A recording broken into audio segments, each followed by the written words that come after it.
And welcome to Rose Play Presents Adam's Review Corner, Season 1, Episode 5, the review of Marvel Ultimate Alliance. As always, I'm your host, Aurian MoonRose, and here on Rose Play Presents, we go a little bit out of the ordinary. This isn't a normal season. It's like a TV mini-series, a TV movie, or a movie in general from your favorite TV show. So anything can happen, from interviews with content creators and game developers, E3 type events, podcasts, collaborations, closed betas. Today we focus on my past again with Atama's Review Corner. Now, this one was still 8 years ago. Also, this one ended up getting even worse than the last one did. And it's no wonder why, either. I mean, I looked like some reject chameleon from Spider-Man. You know, the guy that looked like a chameleon. Like, it's bad. It did receive 700 views with 4 likes and 3 dislikes. Now, the other one had at least 2 more likes than the other one, but, I mean, like I said, this one's just disastrous. There's no saving it, other than it just being hilarious in its own way. Okay, so I basically had taken a hockey mask, and I cut out a hole first of all, because I needed to be able to talk to you, and it was hard to talk when I sounded like this. So I did that, so I really didn't have to use my voice in this one, though I think I did try a little bit. Other than that, I took the hockey mask and I duct taped it all the way around to look like Dr. Doom's nice little mask. But with the nose, it was right there still. So, you know, I guess Dr. Doom's mask always had a weird nose most of the time. So, alright. And then also, since I didn't have a green sweater or anything to mimic, you know, his little cloak thing, I used a silverish one. So, I mean, I don't know. I mean, you can be the judge of how bad or if I look like Dr. Doom at all. I personally don't think so, and this was probably the weirdest of my reviews. I mean, at least for Season 1. So, turn away now, all ye who do not want to see this. As for the rest of you, here am I, Atama Darkening, reviewing Marvel Ultimate Alliance. Hello, and welcome back once again, everyone. This is episode 5 of Atama's Review Corner. This video game review is done for GameStrata.com. This community is about the player and is for the player. Where do you rank? I'm your host, Atama Darkening. Today, I will be reviewing Marvel Ultimate Alliance for the Xbox 360. Now, up and away to the review. The story of the game is Colonel Nick Fury brings together an unprecedented force of the greatest superheroes as the sinister Dr. Doom and Masters of Evil are on the verge of seizing unimaginable power that could destroy the fabric of the known universe.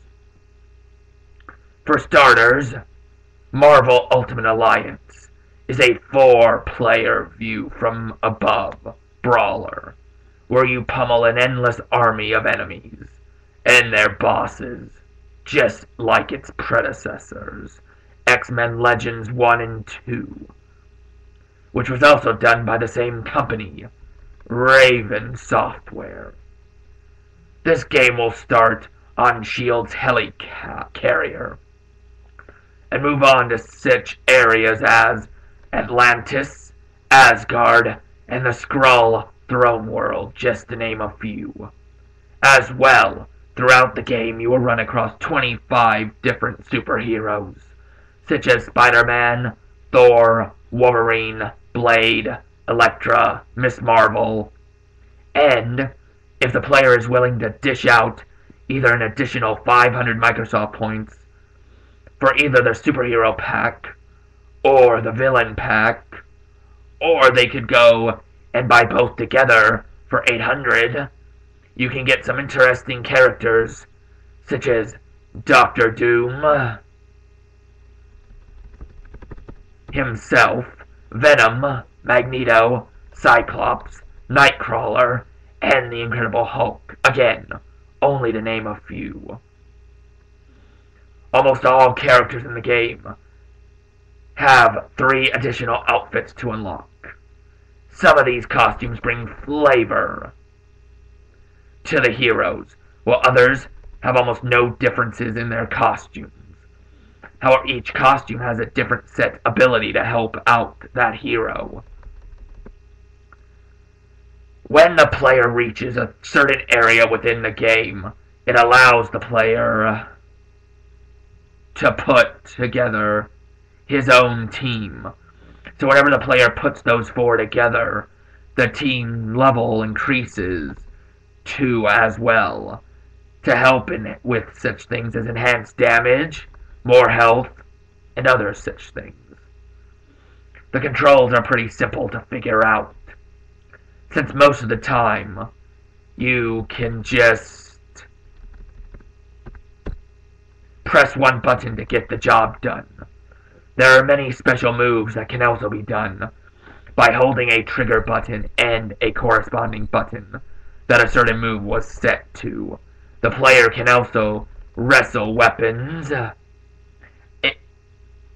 from the enemy's hands in a struggle that the player must fiercely press a button in a battle of back and forth until one is a victor. Health is easily obtained in the game.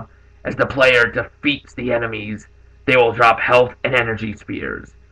If one character maxes out, then it will move on to another, fixing the hole trying to manage the other 3 characters, as such in the X-Men Legends series.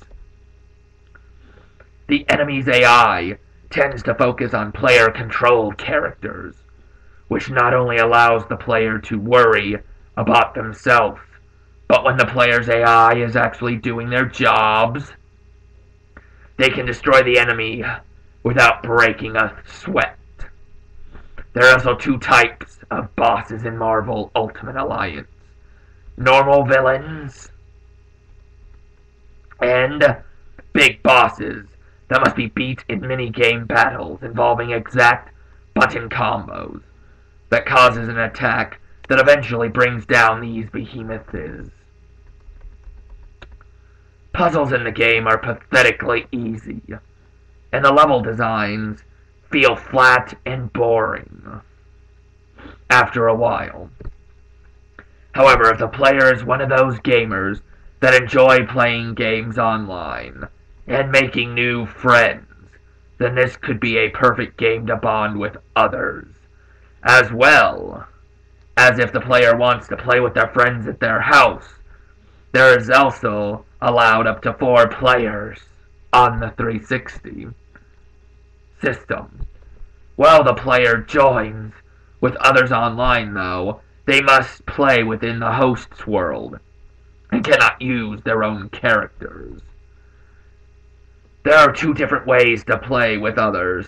The first is co-op, and the second is arcade. Arcade pits players together against one another to strive to do the best that they can. Whoever gets the most points by the end of that level will get extra experience and gold.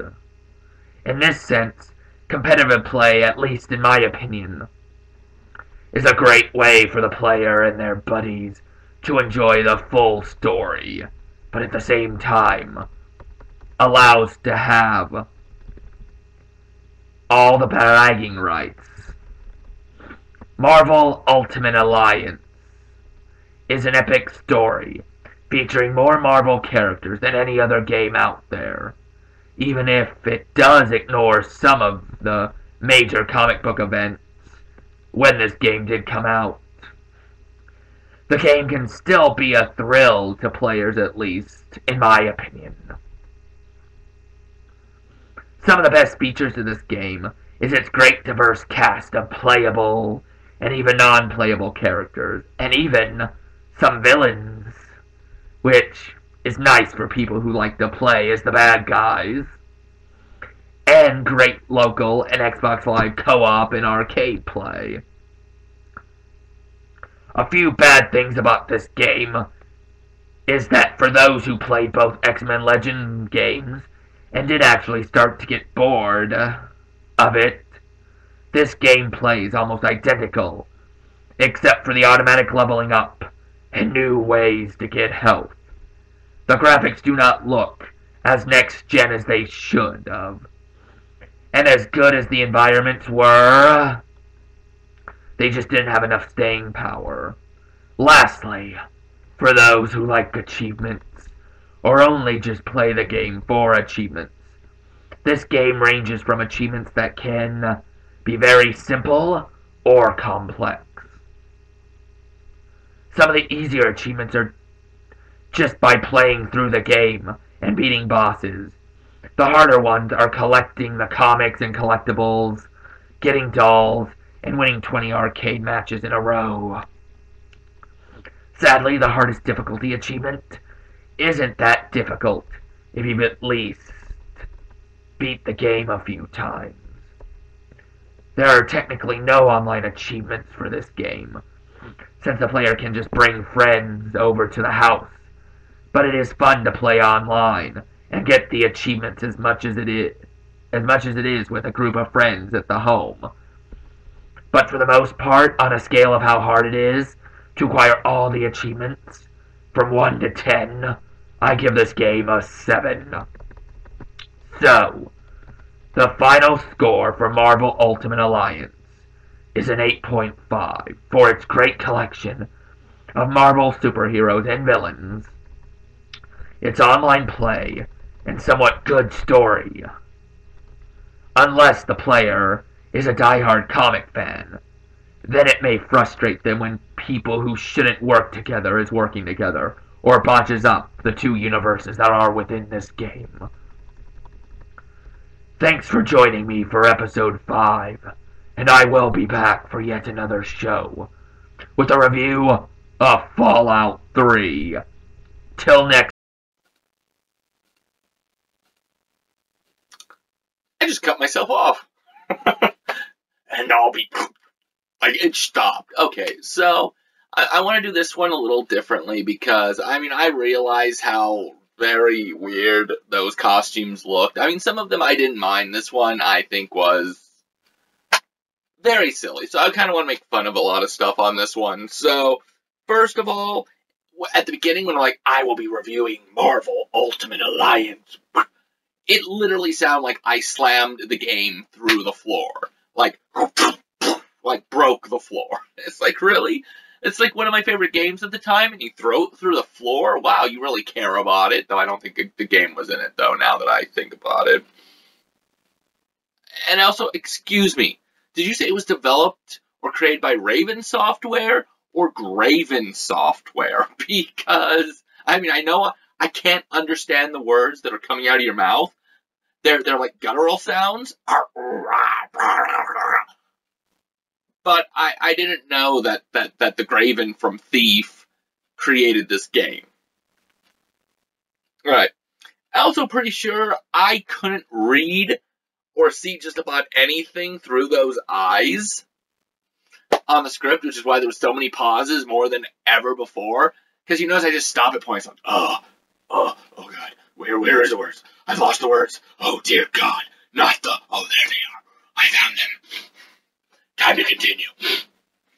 Like, I mean, I don't know how people wear masks sometimes and able to have the dexterity that they have. So props to the people who do. I also couldn't really breathe out of that mask. I mean, I know I taped up like almost every hole, and I was pretty much either breathing through my mouth or trying to suck in whatever air I could get. But I couldn't breathe, and I know by the time I took that mask off and the sweater off, I know it was summer. So I'm pretty sure we had air conditioning at the time, but boy, do I remember still being sweaty. Like, no doubt. No doubt about it. Very sweaty. I also, I also cannot believe I didn't mention Moon Knight. How do I not mention my most favorite superhero character ever? Like, not even a mention. Oh, and also, lastly, I would really, like, some point like to buy Marvel Ultimate Alliance 1 and 2 again to play here for the show for you guys, and maybe even with you guys at some point. But I think I'm more interested in just getting one again so I can play with Moon Knight. Woo-hoo-hoo-hoo! Moon Knight in this house!